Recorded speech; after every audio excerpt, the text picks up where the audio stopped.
Please open your Bibles to John 6, verse 1.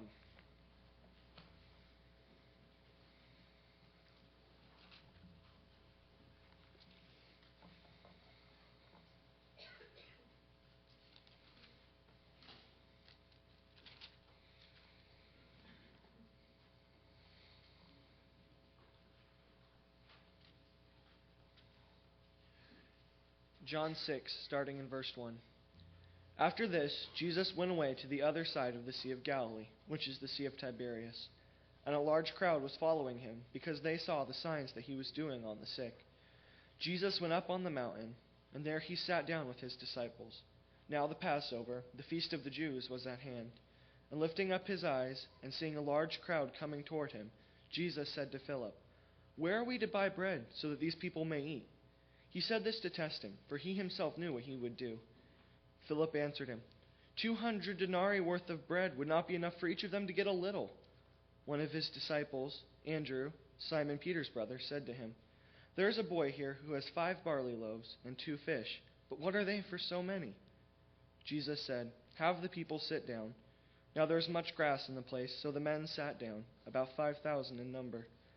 Jesus then took the loaves, and when he had given thanks, he distributed them to those who were seated, so also the fish, as much as they wanted. And when they had eaten their fill, he told his disciples, "Gather up the leftover fragments, that nothing may be lost." So they gathered them up, and filled 12 baskets with fragments from the 5 barley loaves left by those who had eaten. When the people saw the sign that he had done, they said, "This is indeed the prophet who has come into the world." Perceiving then that they were about to come and take him by force to make him king, Jesus withdrew again to the mountain by himself.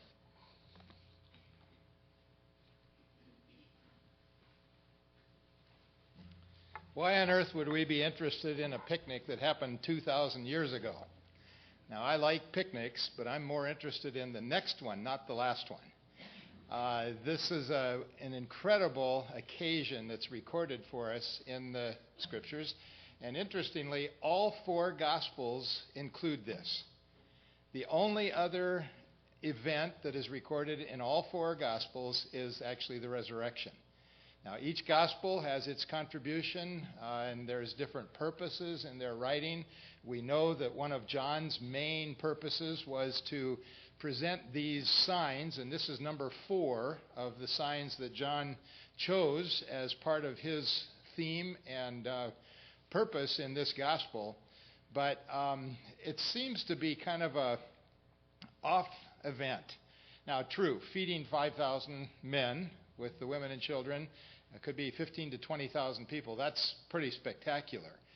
But a picnic is not probably our first idea of some great miraculous event that would attract us to the Messiah. And yet that is certainly a big part of the purpose that John has included it here. So we are interested in this 2,000-year-old picnic that took place on the north shore of the Sea of Galilee. And if you were wondering, all those backdrops for the songs that we sang this morning and everything else, that was the north shore of the Sea of Galilee. That was not Lake Cascade. That was the grassy fields, which are mentioned specifically in this text, that are right there along the northern shore of the Sea of Galilee where this event took place.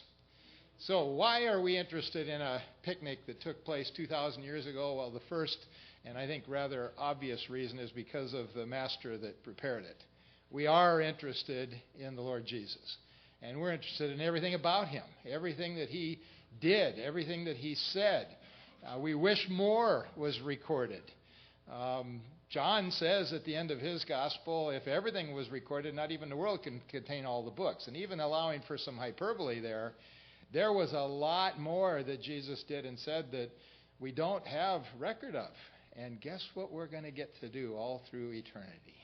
We're going to be able not just, I think, to hear those things. I think there's a great Netflix in the sky where we're going to be able to check out some of these and see these events. Certainly to see them from the point of view of the Lord Jesus. I've got some questions for Peter. There's other people that I want to ask, how was that? How did that come about? But we're first and foremost interested in the master that prepared this wonderful picnic. And verses 1 through 3 give us something of the background or the setting of this occasion. And it starts with a very common Johannine term, after these things. Now, he uses it 7 times here in the Gospel. He uses it another 9 times in the book of Revelation. The last time that this phrase appeared was back in chapter 5, verse 1, and that was when Jesus was in Jerusalem. So at least a big part of the reason for a little chronological marker like that, a literary marker, is to show the transition to Galilee. And here's an interesting detail between John and the Synoptic Gospels. The Synoptic Gospels give us chapters of information about Galilee. John has just 1 chapter. This is it. So he really summarizes the ministry that Jesus had in Galilee, which was huge because the others had told that already. Remember, part of his purpose is to kind of fill in some of the gaps and give us a little bit more information. We saw that earlier in the book with Jesus' Judean ministry, which the Synoptics don't say much about.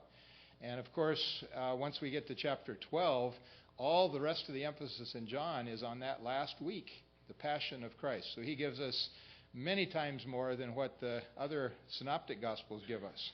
So this is a literary marker, and the last one that we had was in chapter 5, verse 1. And in that gap between 5 and 6, we have the 12 disciples being sent out. Now, we've run into 5 of them so far in this gospel, and in a couple more chapters, it's going to refer to the 12. So we know that it was a group that was in formation during this period, but we would have missed it if it weren't for the Synoptic Gospels, that it was during this period between chapter 5 and chapter 6 that they are sent out and they come back with their responses and reception and good and bad that they had, and they're discussing then this with the Lord. And I think that's a significant little piece of the background of this particular chapter, because it looks like Jesus is trying to get away, not necessarily get away from the crowds, but get away with his disciples. And every time he turns around, there's the crowds again. They run clear around the lake to be where he is for the next day. And he, at the last verse that Garrett just read, he withdrew again. He wanted to be alone with the disciples, I'm sure, to go over some of the things that they had learned, some of their observations, answer their questions, and especially get them ready for the very difficult days that were still ahead. Now, our text says Jesus went away to the other side of the Sea of Galilee, and in parentheses, or Tiberias. John is the only one that uses that term, the Sea of Tiberias. And it's probably also because of his later writing date. The city of Tiberias was founded by Herod Antipas, and it was in construction from the year 16 to 26 A.D. And that's somewhat significant here. At the time of the other Gospels and the events, it was not yet a significant town.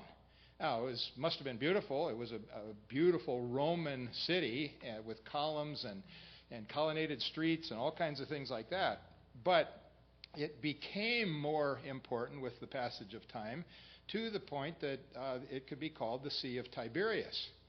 Now, today, it's not called the Sea of Galilee or the Sea of Tiberias. It's called Yam Kinneret in Hebrew.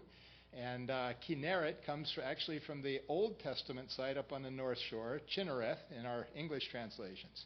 But it also comes from the word Kinnor, which is the Hebrew word for harp. And, of course, the Sea of Galilee has a very harp shape to it.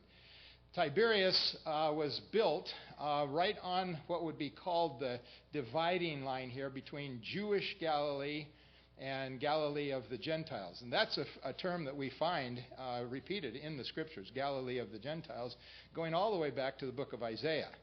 So the Galilean region had a large Jewish population, but they tended to stay along the northwest corner of the lake. Some 200 villages have been identified from that time period, and many what are now known today as Galilean-type synagogues, the very sorts of buildings that Jesus ministered in as he went from town to town and ministered over on the Jewish side of the lake. So you've got Bethsaida in the north and Tiberias on the southwestern shore that are right on the seam. And these two cities were largely Roman, but Jewish people would come and go. They could do their purchasing there. We do have a synagogue in Tiberias, probably one in Bethsaida, evidence of Jewish presence there. But the Jews tended to stay on their side and let the Gentiles be on the other side. And we got a lot of biblical stories, like, for instance, herding the swine. Those wouldn't be Jewish shepherds or pig herders. That's over there on the other side of the lake. And there are other evidences of the Jewish separation from the Gentile side. Now, here's just a little tidbit that I can't prove, but Tiberias was built exactly during the time that Jesus was a young man, working for his father Joseph, who was, we use the English word carpenter, but actually the Greek word would include various kinds of construction and even particularly stone construction, which was the majority of the houses.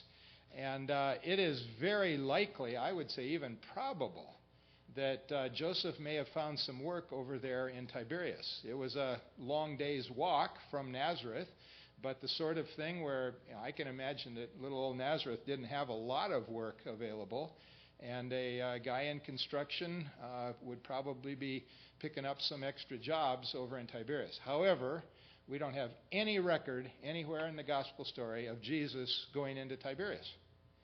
We have here and elsewhere the men of Tiberias coming out to find him or to seek him, but we don't have any biblical record of Jesus going into Tiberias.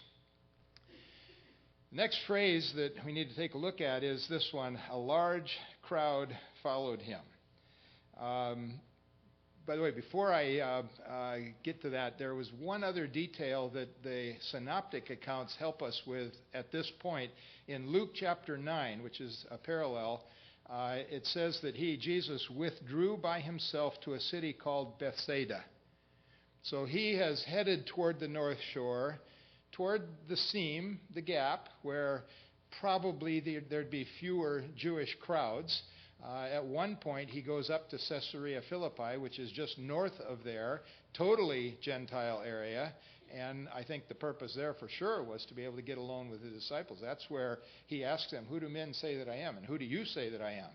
And Peter makes his great confession of faith at Caesarea Philippi. Now the large crowd is following him. And Mark 6 is also the parallel to this and has some interesting details there. In Mark 6:31, it says there were so many people coming and going that they did not even have time to eat. Well, you can imagine with the size of this crowd, the problem it would be, even if, say, they found a Fred Meyer or an Albertsons to go into, that many people coming into a supermarket would flood the place. And if you were just a little burger stand or something on the crossroads to Capernaum, you couldn't handle it. But they're chasing Jesus, they're gathering, they're rumoring back and forth what's going on, and there he goes. We saw him over there yesterday. And they're coming and going so much that they had not had time to eat. They probably carried some food with them, but their supply no doubt was limited. In verse 33 of Mark chapter 6 says, "The people saw them going, and many recognized them," speaking of the disciples, "and ran there together on foot from all the cities and got there ahead of them." Now you can almost hear the disciples saying, "Oh no," in that verse.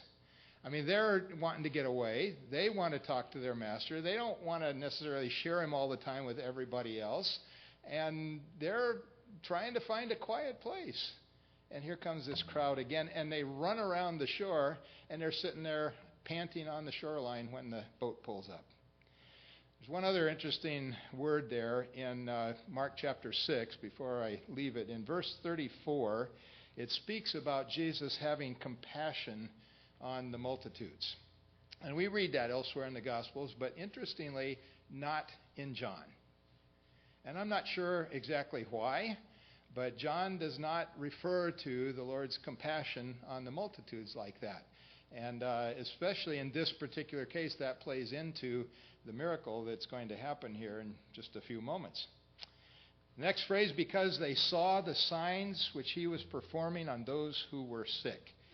There was more interest in the miraculous than there was in actually hearing what he had to say or teach. Now, when they heard it, they were amazed at his teaching. They learned things, but it just seems like they never really connected the dots. We've got in the middle of this story words like, they didn't figure out the food thing. Now, they're chasing him for food also. They're hungry, and there aren't any McDonald's nearby. And when he provides food one day, they think, well, maybe he'll do it tomorrow. I mean, he collected 12 baskets full there. They're interested in the miracles. They're interested in the healing. They're interested in the food. And they're less interested in what he is saying, in his teaching each day. And yet, when he opens his mouth and they listen with rapture in many cases, it says they're just amazed. He taught them as one having authority, and not like the scribes and the Pharisees, the teachers of the law. They would go and quote so-and-so and Rabbi such-and-so and go back and forth all the time in that kind of argumentation, and Jesus would speak, thus saith the Lord. He would use the Old Testament and show the application. Because they saw the signs which he was performing, there was more interest in the miraculous, and at that point, our text says that Jesus went up on the mountainside and he sat down with his disciples. Probably wanting to be alone, but impossible under those circumstances. It's still midday sometime, and the crowd's not going to just turn around and leave. So he goes up on the mountainside, and the word that's used there could mean the hillside, the hill country. It doesn't necessarily mean a mountaintop.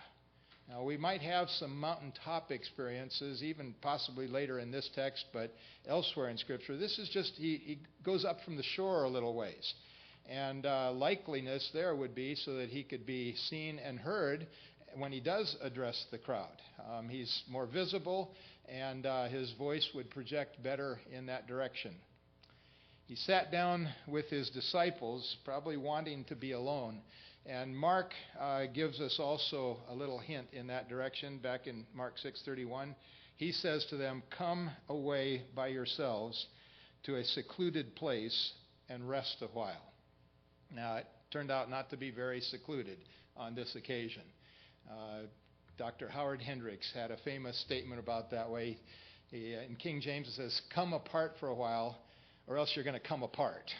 And I think we can understand that, can't we? In the busyness of ministry and dealing with people and people coming and going and issues and questions and everything else, it was wearying. And Jesus is giving his disciples an example and some time away. In fact, by this nighttime, he disappears. He sends the disciples over to Capernaum on a boat, and he disappears, at least for a while, till he shows up again out there walking on the lake. That'll be tonight's message, by the way. Please come back. This is the setting, verses 1 through 3, and I'd like to just jump to the end of the paragraph, verses 14 and 15, and see the response here. It seems to fit well at this point. The people, he goes up on the mountainside wanting to be alone. And here you can kind of get an idea of the topography. That picture that we had earlier with the songs was down a little closer to the shore. But you get the view of the grassy slopes at this particular time of the year. And by the way, that is a significant factor even in placing this time-wise. Mark says that the grass was green. Now, if you're a Californian, maybe you paint your grass green, but we typically like to have green grass around here because we water it. Well, on the shores of Galilee, the period for green grass is March, April. And of course, that fits into what this text is going to get us into right away. The Passover was near, which is a spring festival. So January, it'd be wet and rainy and cold, and maybe some grass starting, and February growing, and come March, you've got lots of green grass. So we have a pretty good idea of when this is taking place. Now, take a look at the verses 14 and 15. When the people saw the sign which he had performed. This is the fourth of the 7 signs that John chose.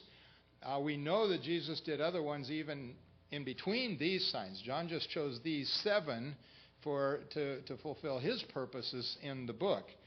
It's been a common response since the opening chapters here, the response of the people. If you look back at chapter 2, verse 23, it says, "Many believed in his name, observing his signs, which he was doing." Again, in chapter 3, verse 2, Nicodemus refers to that, and he says, "No one can do these signs that you do unless God is with him." In chapter 4, right after the Samaritan story, in verse 48, Jesus chides the people that were beginning to crowd around now, saying, "Unless you people see signs and wonders, you simply will not believe." That was spoken to Jewish people that were coming after the signs. And in chapter 6, where we are right now, down near the end, in verse 30, says that even here, on this occasion, after the events that we're looking at today, they asked one another, "What then do you do for a sign so that we may see and believe you?" Like as if they hadn't just had a couple. After raising Lazarus, in chapter 17, verse 37, John says, "Though he had performed so many signs before them, yet they were not believing in him." And of course, that takes us into the crucifixion story and the lack of faith.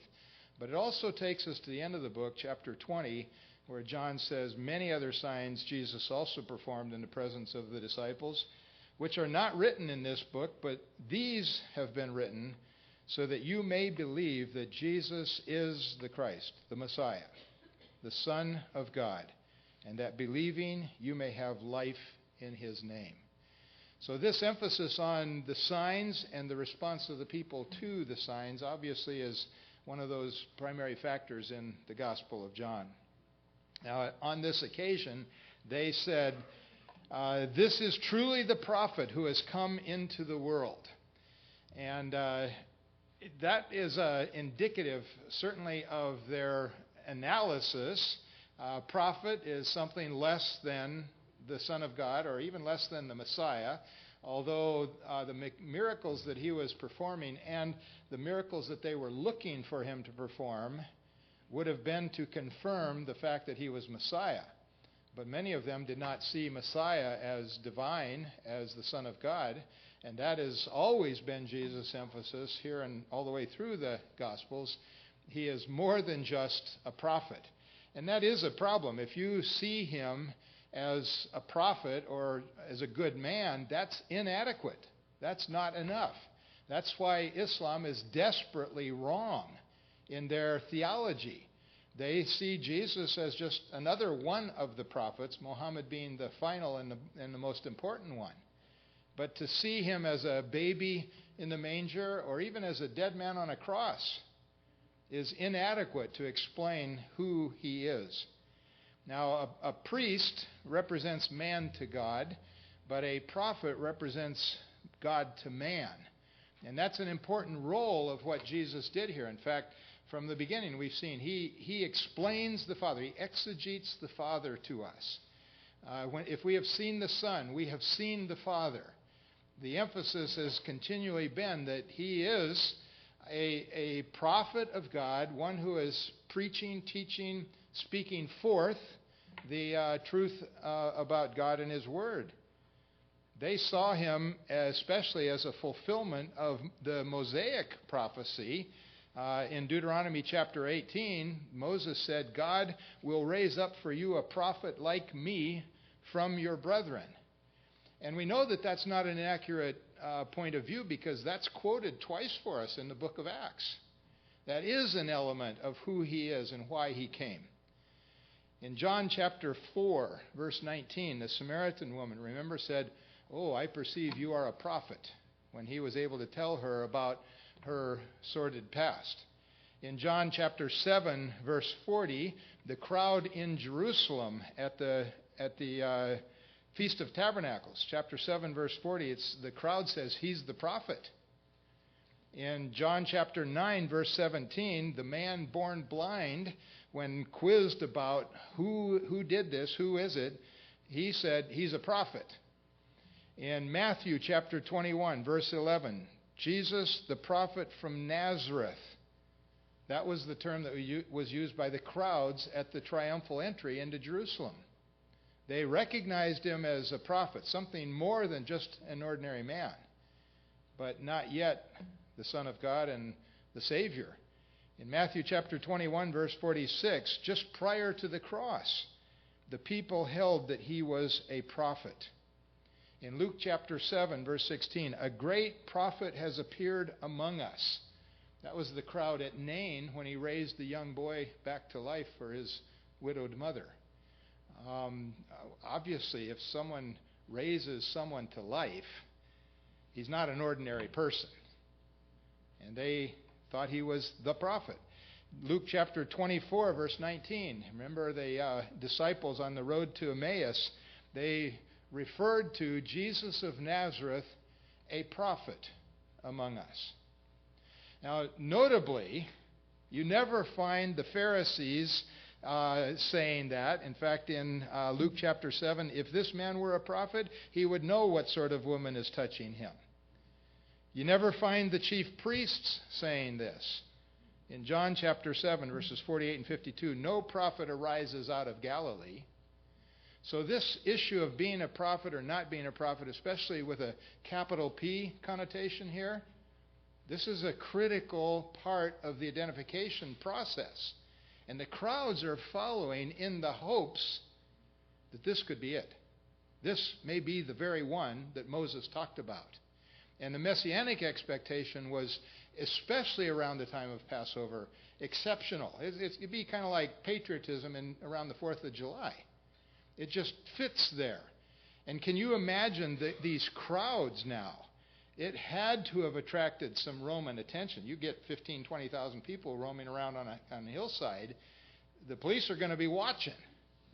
And now it says Jesus, perceiving that they were intending to come and take him by force to make him king, he decides that he needs to step aside, get out of the way. This is not the time. This is not his purpose. This is not to happen on this day. So he withdrew again to the mountain by himself alone. Now, how does he do that? We're not told. It's like that story at Nazareth when the crowd at the synagogue want to push him down over the side of the hill, and it says he just went through their midst. Was there a Shazam and they were all, couldn't move? Probably not. Did they maybe just feel their arms were bound at their side? They couldn't even do anything about it? Maybe. Did he just turn into particles and disappear? Probably not. He was a human being. He was flesh and blood.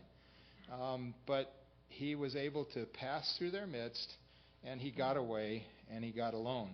Now, this is of interest to me. Like, where did he go? Where do you think he might have gone to? One of my first and favorite candidates is always Mount Arbel. It's there on the west shore of the Sea of Galilee. It is it is the ultimate Life of Christ classroom on the entire earth. I mean, you can see the whole thing down below you there.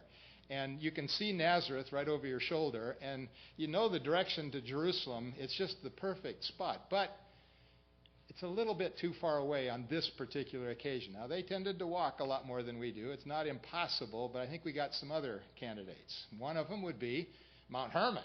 I mean, you're right there at the base of Mount Hermon, and when you talk about the mountain, which it does in another spot here, it has the article there, the mountain, you don't have to think twice on that. But again, that's a lot higher and a lot farther away than necessary. That's a 9,000-footer. So that would have been, since the Sea of Galilee is 685 feet below sea level, that's quite a trek to get up there onto Mount Hermon somewhere. It could have been a lower slope. But I think we got just a simpler, quicker, easier response, and that is the Golan Heights.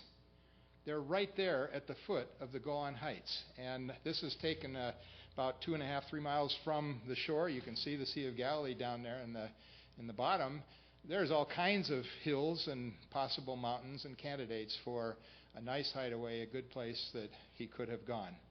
We're just told he withdrew to the mountain by himself alone. So we're interested because of the master that performed this miracle, but we're also very interested in the miracle itself. So let's take a look at the next segment here. Verses 4 to 7 present a real problem.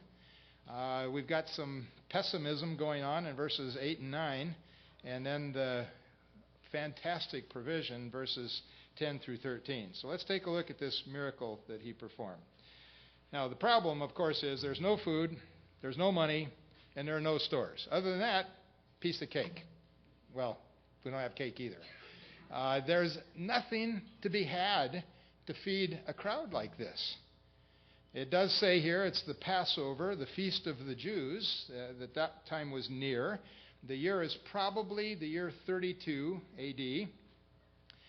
That point is more of a theological point than a chronological point at this moment, although I think we can place this in March, April with both the Passover and the green grass thing. But I think John is beginning to make an important theological point right now, because we're going to be involved with bread immediately, and then in the next two sections, we're going to have a lot of emphasis on bread. And of course, at Passover time, that's what you think about, because you can't have it. Right after the day of Passover are 7 days of unleavened bread.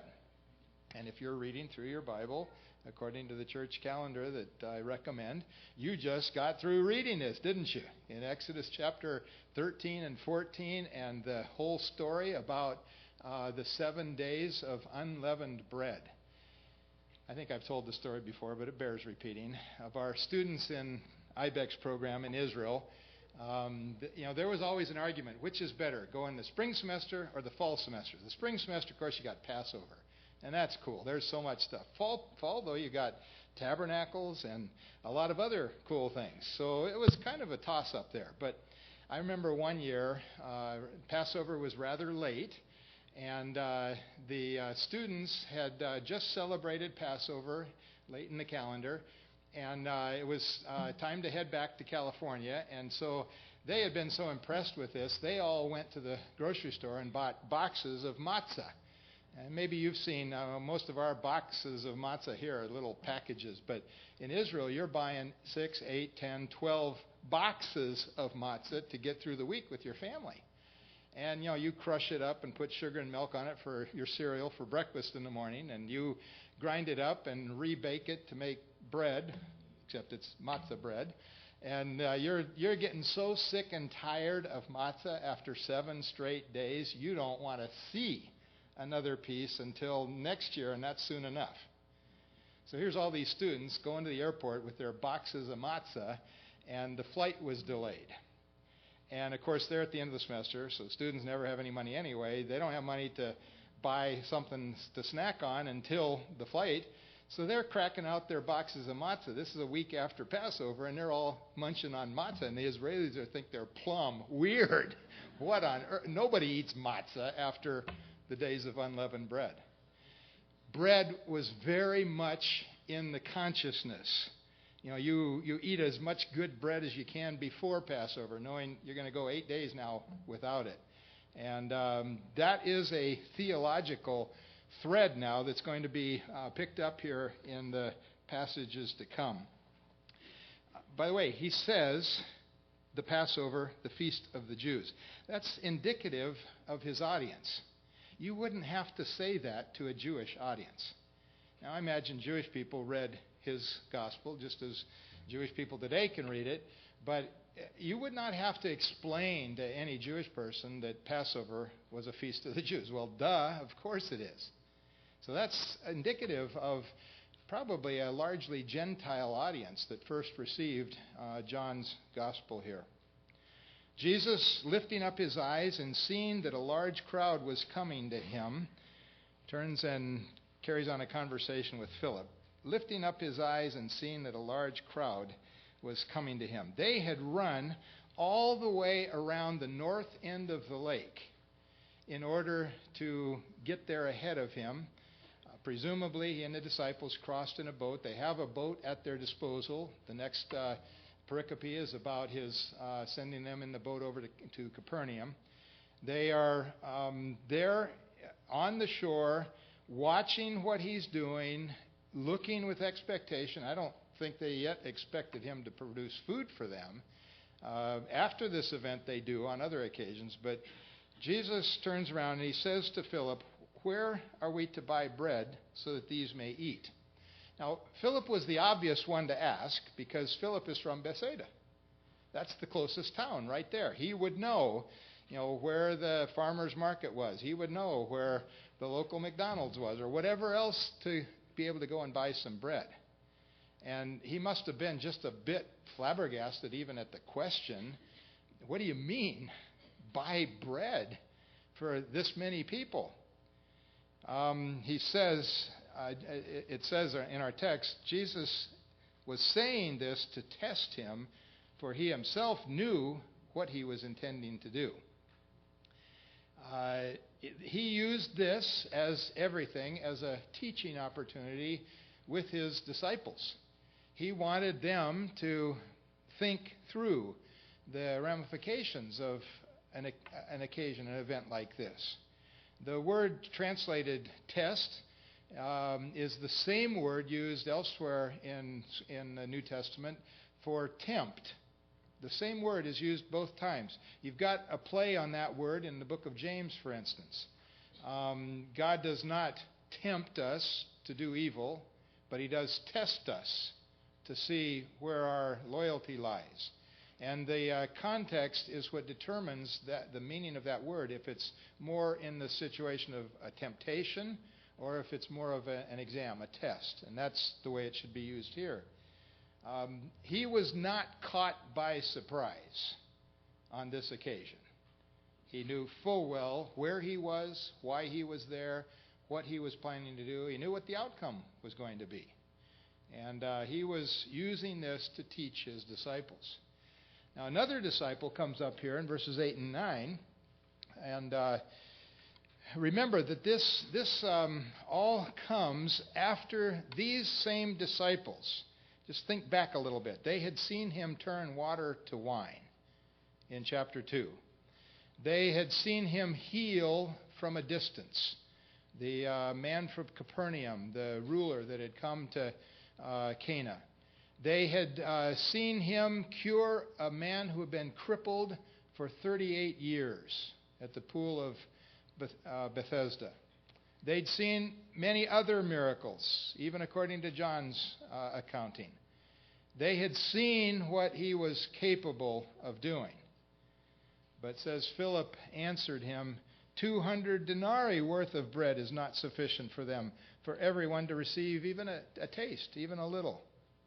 Now, 200 denarii would be the equivalent of about 8 months' salary for a common laborer.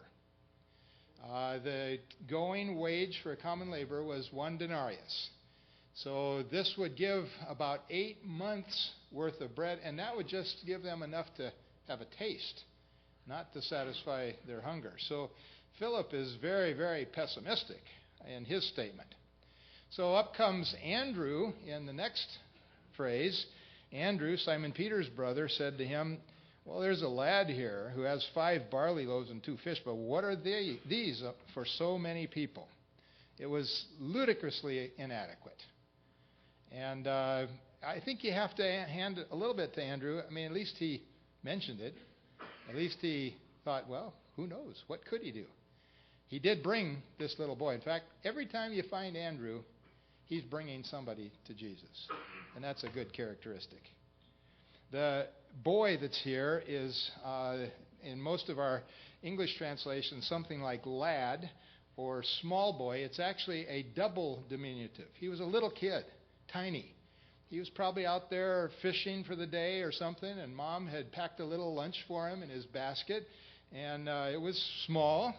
In fact, the kind of bread that's used here is barley bread. That was known as the bread of the poor. Barley ripened before wheat. Wheat was the preferred substance. But the barley ripened earlier, so if you had a lack of rain or too much sun or different combinations, you hoped to get either one or the other. It's kind of a belt and suspenders situation. You hoped that the wheat would ripen well, but you would at least have the barley to fall back on if necessary. And it was cheap. It was used to feed the animals. Now, I love barley soup, so I think I could have figured out another use for it, but these little loaves were just barley bread, little pitas made out of barley. Think about this one. Can you imagine the big fish story that this little boy had to tell all the rest of his life? Everywhere he went, oh man, you won't believe. And people could hardly believe it, of course. So that's the provision, verses 10 through 13. Jesus said, have the people sit down. So the men sat down in number about 5,000. And there's a play on the words here. It says, have the people anthropoi. That's the generic term. So that would indicate women and children as well, not just men, because the second word is andres, which is the gender term, the males. So we have 5,000 men plus women and children. And that's why we conclude that there's 15 to 20,000 people involved on this occasion. And you can imagine then the potential guerrilla force here that Jesus was going to have to deal with before the day is over. Both Mark and Luke refer specifically to Jesus having them sit down in groups of about 50 each. That probably was to provide some kind of passageway so that they could go up and down the aisles and be able to distribute things. It clearly set aside the moment and the expectation something is going to happen. You've been in a crowd and they say, get everybody, in line from the shortest to the tallest, or something like that. And all that milling around till you finally get it right. You can imagine here, 15, 20,000 people counting off in groups of 50, kind of getting organized and sitting down in the tall grass. And that's the phrase there, that now there was much grass in the place, and that's where Mark adds the little word green grass and helps us to understand something of the timing. So Jesus then took the loaves, and having given thanks, he's going to distribute them to everyone that is seated there. He took the loaves and he gave thanks. The word there is Eucharistias. And that is, of course, the source of our word Eucharist, used by many traditional denominations as a term for the communion service. This was not a communion service, not at all. The word itself means the giving of and the positive word of grace or thanks. Interestingly, he blessed not the food, but he blessed the Lord for providing the food. We commonly speak about, would you say grace? Would you say the blessing on the food? And that's a bit of a misnomer. We really are blessing the Lord. And the traditional Jewish prayer right here would be, Baruch atah Adonai Eloheinu, melech haolam, hamotzi lechem min haaretz. Blessed art thou, O Lord God, King of the universe, the one who brings forth bread from the earth. That's the typical prayer before a meal. Bread being a generic way of referring to all of our food, and how it comes out of the dirt, comes out of the ground. Only God can produce it like that. He uses farmers and other people to do it, but that has to be a gift from God. And we bless the Lord, King of the universe, for bringing forth bread from the ground. And so he distributed to those who were seated. Likewise also of the fish, as much as they wanted. It would be really hard to persuade men that they were full if they weren't full. I mean, it was worse when I was a kid. When I was a teenager, I could eat a whole meal, and by the time I got off my chair and stood up, I was hungry again. And these guys have been out there in the air and the breeze and the sun, and they've been hungry already for a while, and they sit down to eat. And it says everybody got as much as they wanted. And it doubles down on it, the next phrase, when they were filled. he said to his disciples, "Gather up the leftover fragments so that nothing will be lost." Now, there's all kinds of possibilities there to, make sure your kids clean their plate and don't leave, food scraps around afterwards, not to waste. That's not the purpose here, but it's not missing from a text like this. D.A. Carson says, "This is an ethical note of social responsibility that is patient of many applications." So he says, don't leave the scraps around. You can get an environmental application out of that. Don't trash the countryside. But he has, I think, a far different purpose in having them gather them. And, of course, you pick up on that in the next phrase. So they gathered them up and filled 12 baskets with fragments from the 5 barley loaves which were left over by those who had eaten. Now, the word for baskets here is kophinos, which is a smaller basket, and there's 12 of them. Does that ring a bell? One obvious possible application is the 12 tribes of Israel. He is the bread of life, come to the Jewish people as their Messiah and to fulfill and to satisfy all their needs. But last time I counted around the disciples, there were 12 of them, and these are baskets. Not great big hampers, but baskets. This is the disciples' lunch for that night when they're out on the storm-tossed sea and the first meal is worn off, and it's a reminder that he's concerned about them too. He's not just dealing with the big crowd. He's also helping his own disciples here. There's many different ways that this can be applied at this point.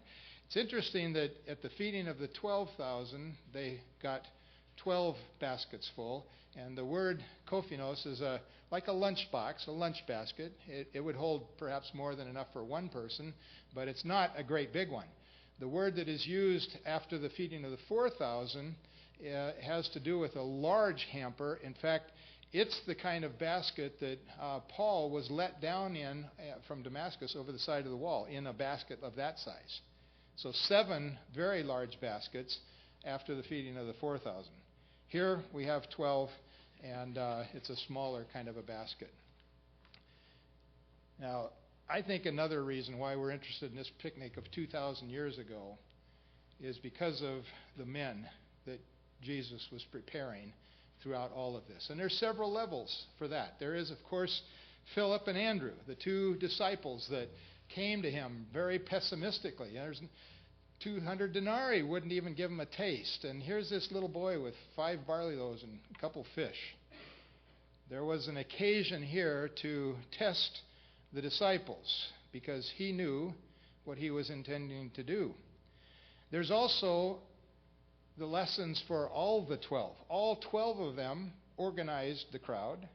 All 12 of them watched the multiplication of the loaves and fishes. And there's a Netflix I want to see. Did he pick it up and right there in his hands? Or did he take off a piece and stick it in the basket and right there in the basket? When and where and how was that happening? 12 of those disciples watched this event. 12 of them picked up all the pieces afterwards. And 12 of them went away with an unforgettable story for the rest of their lives. But I think there is also an application to us. And again, on multiple levels, and legitimately so. There are many lessons that we can draw from a text like this. So I've given you 7 lessons here, some little and some big, from this particular text. First of all, and not necessarily in order of greatness or importance, Jesus thanked God for his food. Do you do that? You should. It is appropriate to do that. Now, Jesus, being God, is the author of all things, including that very food. But he thanked God as an example to those that were there that day and to those disciples. And it is something that we ought to do. And I would encourage you, when you go out to dinner today, well, you're not going out to dinner, you're staying here for the potluck. Say, yes, Pastor. Try that again. Say, yes, Pastor. When you do go out to dinner someplace, do you pray in a public place? You certainly should. Now, you don't have to be ostentatious about it. You don't have to get up and say, Our Father which art in heaven, and make a big scene. But people around you ought to know what it is that you're doing. Not just scratching your forehead and picking up your napkin or something. Pray and be a testimony like that. And I shouldn't have to say it, but pray at home before meals with your kids. Inculcate that in anybody that you have influence over. Thank the Lord for the food that He provides. How'd you like it if He stopped? How would it be if you don't have any more food for tomorrow or the next day? Secondly, Jesus doesn't waste miracles. Now, it's true, He didn't waste the leftovers here, but I'm saying too about the miracles in general. Serving one meal to 15,000, 20,000 people, that's a big miracle, but He's not going to be doing that every meal for the next several weeks or something for them. He never has a throwaway miracle. He never does miracles for His own sake. We sing, He could have called 10,000 angels to take Him down off of that cross. He doesn't do those kinds of miracles. But His miracles had purpose and direction to them. He doesn't waste His miracles. Thirdly, out of a text like this, you can certainly see that Jesus is concerned about those things that concern us. He is concerned about the problems that we face. He's concerned about hunger. He's concerned about always. He's concerned about many different details, large and small, that affect us. And it's because of that that we can and should go to Him. The old spiritual, nobody knows the troubles I've seen, nobody knows but Jesus. And He sure does. And He cares. Number 4, Jesus is concerned about those things that concern us, and Jesus uses people to meet the needs of people. A little boy provided his lunch. Can you imagine his mother's response? She got up early that morning, and wrapped it up. Maybe she put a little butter on it or something, or olive oil, and she packed it away and didn't have wax paper, but tucked it in a grape leaf or something, and fixed that little basket with love. And he comes home with this fantastic story. Jesus uses people. That means He uses people like you and like me. And we must not forget that. When you see an opportunity, when you can meet a need, go out of your way to do it. Make it happen. Help those that are around you. Shine the love of Christ. Paul calls it adorning the gospel. You can preach at them all you want, and maybe it'll get through by the power of the Holy Spirit. But it's so much more effective to show them the love of Christ, to help them see the beauty of the Lord Jesus in your life. Number 5, Jesus begins with where we are to teach us and to bring us to His understanding. Watchman Nee had an interesting quote at this point. He said, "The meeting of need is not dependent on the supply in hand, but on the blessing of the Lord resting on the supply." It's like the widow's 2 mites. What was that? What was that? That probably didn't buy one thread to fix one curtain in the temple. But she gave what she had, and God multiplies those things, just like this little boy's lunch. Don't you worry about whether you are adequate. Just give yourself to the Lord and share in those needs that you see with what you have, and He will bring you into greater blessing. He's not limited by inadequate resources. And that's number 6. Jesus uses inadequate people who yield their inadequate resources to Him. We're faced with a humongous project in hopefully the near future here in our church. And that is to raise an astronomical amount of money to be able to build a multi-purpose building on the back of our property. We don't have that kind of money amongst us. Maybe by putting together what we have and borrowing some to pay off later, we can maybe do that. But at this point, it looks rather daunting. But if God's people will join together and not be limited by their own inadequacies, but trust the Lord for this, we will be surprised again and again, just like these people were, at what the Lord can multiply. Jesus uses inadequate people who yield their inadequate resources to Him. And finally, number 7, Jesus can take our small offering and turn it into a lot. But we must begin with our available resources. You can't just always be thinking ahead and, well, someday I'll be able to do that. I wish I could do such things. It's like the story about the farmer. He was out on the farm with his pastor, and the pastor says, if you had $500,000, would you give $50,000 to the Lord? Oh, Pastor, you don't know how much I wish I could do just that. Well, if you had 1,000 cows, would you give 100 of them to the Lord? Oh man, if I had a herd like that, I would love to do that. You know how I would love to do that. So if you have 10 pigs, would you give one to the Lord? Oh, come on, Pastor. Now you're meddling. You know I've got 10 pigs.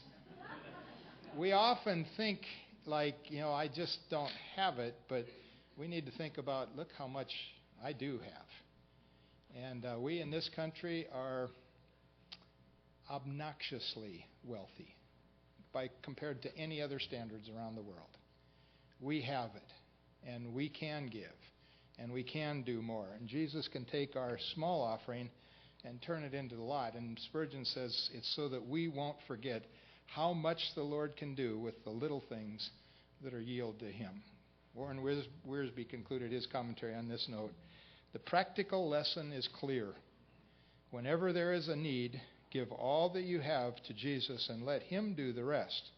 Begin with what you have, but be sure to give it all to Him. Lord, thank you for a wonderful